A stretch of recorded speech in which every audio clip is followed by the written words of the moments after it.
Hi, thanks for having me. Let's kind of take a temperature check. We are 6 months in this war in Ukraine. How are member businesses doing? What are the biggest challenges you see for them? And what's the outlook for businesses there? Well, Alison, I think what the survey clearly shows is the amazing resilience. I mean, we see the resilience that Ukraine and Ukrainians are showing on the battlefields, and this survey shows the resilience that's being shown on the business fields. I think, 72% of the members are fully operational. And there is hope and belief in the future. 96% of the members are ready to continue working throughout 2023. We see very different sectors. We've seen the agriculture sector picking up. We've seen 33 vessels leave the ports in and around Odessa over the last couple of weeks. We see things like technology. The internet works better in wartime Kyiv than in many other European capitals. The banking sector continues to work. I mean, we see that even the banks have given up half of their armored vehicles to the army, but they still manage to deliver cash to the cash point machines in small towns across the very bigger country. The mobile networks are up. So we're seeing a real resilience and business coming together and business supporting, paying salaries, supporting the economy. And there is a clear message, and this is a campaign that will be further developed. We are open for business. Ukraine is open for business. And that is a message, we are clearly trying to get across to companies that may not be in Ukraine yet, but should be there as soon as the war is over, as Ukraine is showed that gets the victory, and it's really getting ready to plan, budget, and prepare for coming into Ukraine. Yeah, and the resilience of these businesses is really incredible that you speak of. But there are challenges, aren't there? What are the challenges you're hearing from businesses? Well, the challenges are clear. I mean, the number one is the safety and security of employees. I think that is the real number one challenge, because, we still, during the course of today, there have been 3 times in Kyiv, the air raid sirens keep going off.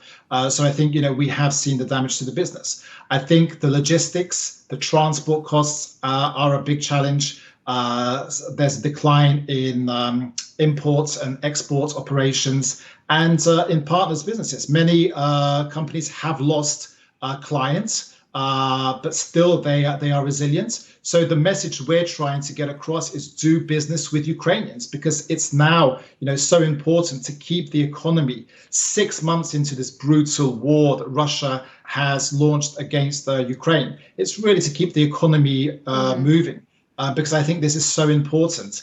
And it's really getting ready for the recovery. This will be a massive recovery that the businesses will be a big part of in terms of building a new Ukraine, build back better. Right. And you are looking ahead. You're looking to when the war does end. But at this moment, 6 months in, it's hard to see an end for it. How difficult is it for you? And I know you're going to Washington, D.C. next week. How difficult is it to get investment for massive reconstruction that would come after? How difficult is it to get people, companies and offers to hand over money as this war just drags on with so much uncertainty about how it's going to end? Well, Alison, I think at the very beginning of the war 6 months ago, literally, this was exactly 6 months ago on the 24th of February when the war started. But the corporations, the companies came together very quickly, and they provided humanitarian aid. Over $1 billion of humanitarian aid from the large corporations has come across already. So that's been a great support to Ukrainians. But obviously now I think there are many companies that are watching. We have seen over 1,000 companies that have closed down their operations in Russia.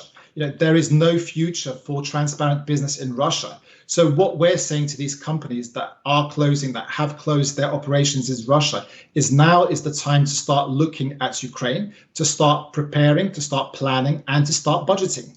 Obviously, the war continues. And I think it's really companies that will be looking in to come in to take part in a massive rebuilding. This will be probably the biggest rebuilding of a country, definitely this century, but so much more. And then being a part of this, being part of something quite strategic and quite phenomenal, building a new country. And I think the role of the private sector here is vital. And these are the companies that won't invest in Russia. I mean, there is no future for them in Russia. So I think it's really now for them to come to Ukraine to start planning and to start preparing.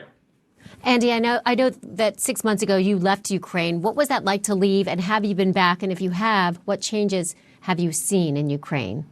Well, Alison, we woke up on the 24th of February in Kyiv when the missiles started flying over into Kyiv and all over Ukraine. It was the saddest moment of my life, hearing the air raid sirens and moving west. I think, we did have contingency plans in place. They were clear, the members had a clear contingency plans in terms of hibernation, relocation, evacuation. We went to bed throughout February with jerry cans full of fuel in the car. We had paper maps because we were told the internet was going to come down. It wouldn't work, the mobile network. So we were prepared. I think it was an extremely sad moment. But I think what some of the military experts were forecasting, that Kyiv would fall within 3 days, that didn't happen. And this resilience shown by Ukraine and by the business community. And I think, business likes leaders. They like to see leadership, which Ukraine and Ukrainians have demonstrated. They like to see those who take on responsibility. And, the message is that we are, I've been back in Ukraine since. I'm planning to go back shortly. And I think it is really, coming together. We see that over 68% of our members are back in Ukraine. They're located, or the general managers, the CEOs are back in Ukraine. And it's really now starting to prepare for the rebuilding, the reconstruction, the recovery. And I think this is something that, has really brought the business community together. Mm-hmm. It shows that how resilient and how strong the business is, and the courage that Ukrainians have shown standing up to this horrible aggressor.